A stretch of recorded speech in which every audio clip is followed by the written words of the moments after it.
A guide to what's currently available on Moodle for note-taking. I'm just going to go into Moodle.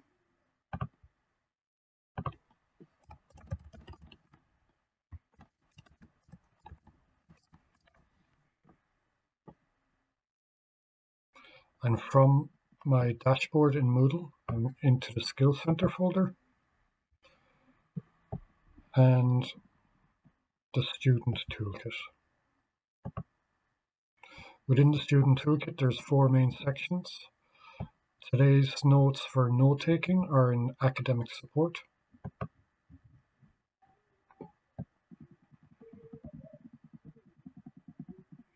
And we have note-taking.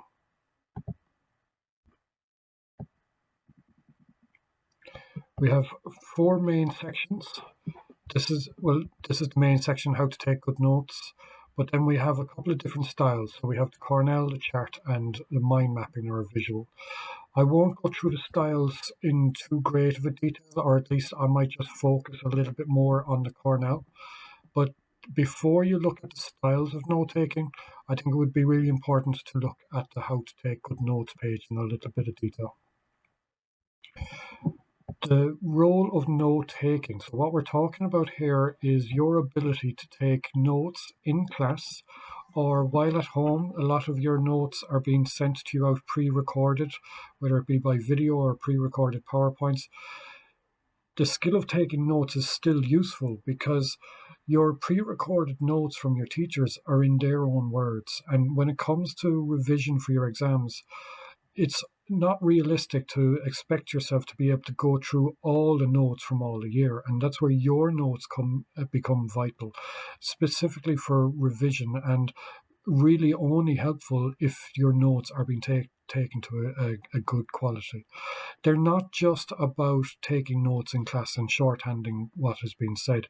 It is a tool to help you understand the information that's been said. A couple of things that I'm going to be trying to promote to students with their notes is revising their notes on a regular basis, using their notes to make mental links from the information that's been given to them, as well as simply being able to help you concentrate while studying. There is a couple of elements that I would point out. When you're taking notes, this is what you're doing. You are recording what is being said. You are not just recording it for the sake of putting it down on paper, because you already have it recorded. It's been sent to you in a PowerPoint or as a PDF. So why do you need to record it? You are putting it into your own language. You are putting it into your own form of understanding. You're adding diagrams to it. It is part of your learning process, the recording process. You are refining those notes in a way that is going to make it easier for you to revise later on. You're going to recite those notes on a regular basis, whether it's weekly, daily, weekly, or monthly. And you're not just recording, you are reflecting. It is time spent reflecting on what has been said to you in the lecture. And as I say, the part of the reviewing, that hopefully you would build up a habit of reviewing your notes regularly. So the type of ways of presenting your notes. There is 2 basic kind of family types, and within those there's a couple of different styles. The first basic type is linear notes. And if students are taking notes in class, I would nearly guess that this is probably, or a variation of this is what students are taking.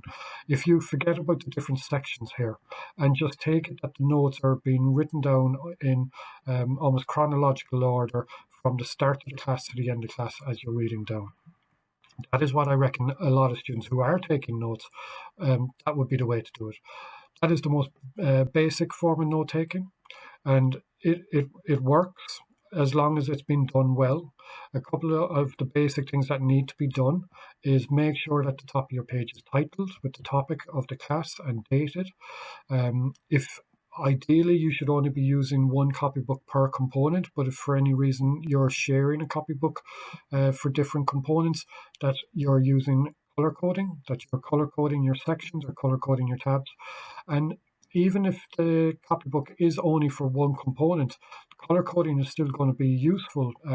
Now, with the way the restrictions are, you might be ordering them online, but you can order them through eSINs. That a color coding, you might be coding particular topics or key points, and that you can color code your copybook that way. So that would be a basic note taking in a linear format. The idea of structuring it like this is a little bit more advanced, and I'll go through that in a few seconds. There is an alternative, and that would be a more visual approach, almost like a brainstorm or a mind map, where the key point goes in the center, but you're branching, so you're not taking notes in chronological order as topics are delivered to you. You're branching them into family groups in terms of topics, and coming out of those are the key points in each area.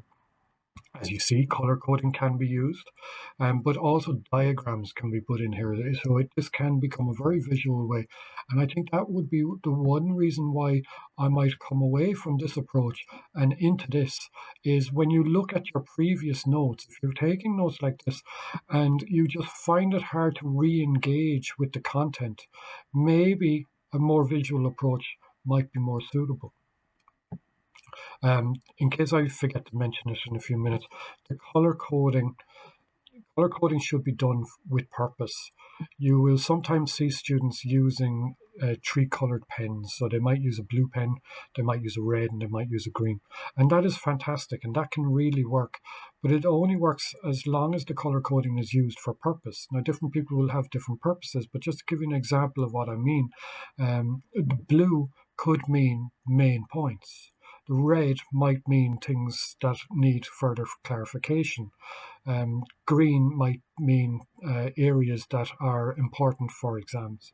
So it would be important that if you choose a system like that for color coding, or whether it's using highlighters as well as colored pens, that you have a code system for the colors and that you stick to it. Sometimes what you start with at the start of the year, using red at the start of the year, the meaning of that red color changes over from 1 month to the next. But what that'll end up being at the end of the year, when you revise your notes, the color system doesn't work anymore. So having purpose to your color coding. Okay, so there's a few tips there in terms of taking notes in class, and some symbols and abbreviations. Now there's a world of abbreviations that you could be using to shorthand. And remember, you're not trying to record every word that's said. That is already done for you in your PDFs and your PowerPoints. What you're trying to do is take out the key points and to develop a tool that helps you understand the work, understand the information as it is being delivered to you, but also developing a tool that's going to help you study later on as well. And a good way of being able to keep notes quickly in class is using abbreviations. You could use quite a lot of them, but if you're not using any at the moment, just start with a few. Take 4 or 5 from this list or take from another list, and start building those in. And only when you are almost going into autopilot with using these particular ones, then start introducing new ones. Okay. What section about slant is specifically related to concentration in class. So it's not about developing a tool for revision, but it's explaining the benefit of note-taking for your concentration levels. We're not robots, and when we're in class, our concentration levels will naturally wave. They will go, or will dip in and dip out in a wave format. And if you were to say that the times in class when you are concentrating, if they're the high points in the wave, and the times when your mind wanders a little bit, that's the low point of the wave. What you're trying to do is reduce the amount of low points and keep the amount of high points as much as you can. And note-taking is a very useful tool for that. There is a few pointers about taking notes from books. That might also be useful for you now at home when you're taking notes from pre-recorded class material. And there's a few tips. Okay, as we come down, the notes from this web page, which I'll remind you again how I got here, is through the student Moodle Skill Center folder, and I clicked on the toolkit. In the toolkit, I went to academic support. Sorry. There is notes there that are slightly more detailed than what I've just read through, that you can download and print out. And then we can have a look at the different styles. So you've got 3 different styles. You have your visual. On the visual page, there's just a quick little video showing you how to set up the page and a little description. The same with the chart, but I've put a little bit more information into the Cornell, and I'm just going to have a look at that. So the idea behind the Cornell system is that, well, first of all, what I haven't shown in this diagram is that you need to title the top of the page. So you're leaving a little bit of section up here to put the title of the class, the topic of what the class is about, or if you know the learning outcome of the class that you're writing the learning outcome, and a date. Under the topic of the class, you're dividing the page into 3 more sections.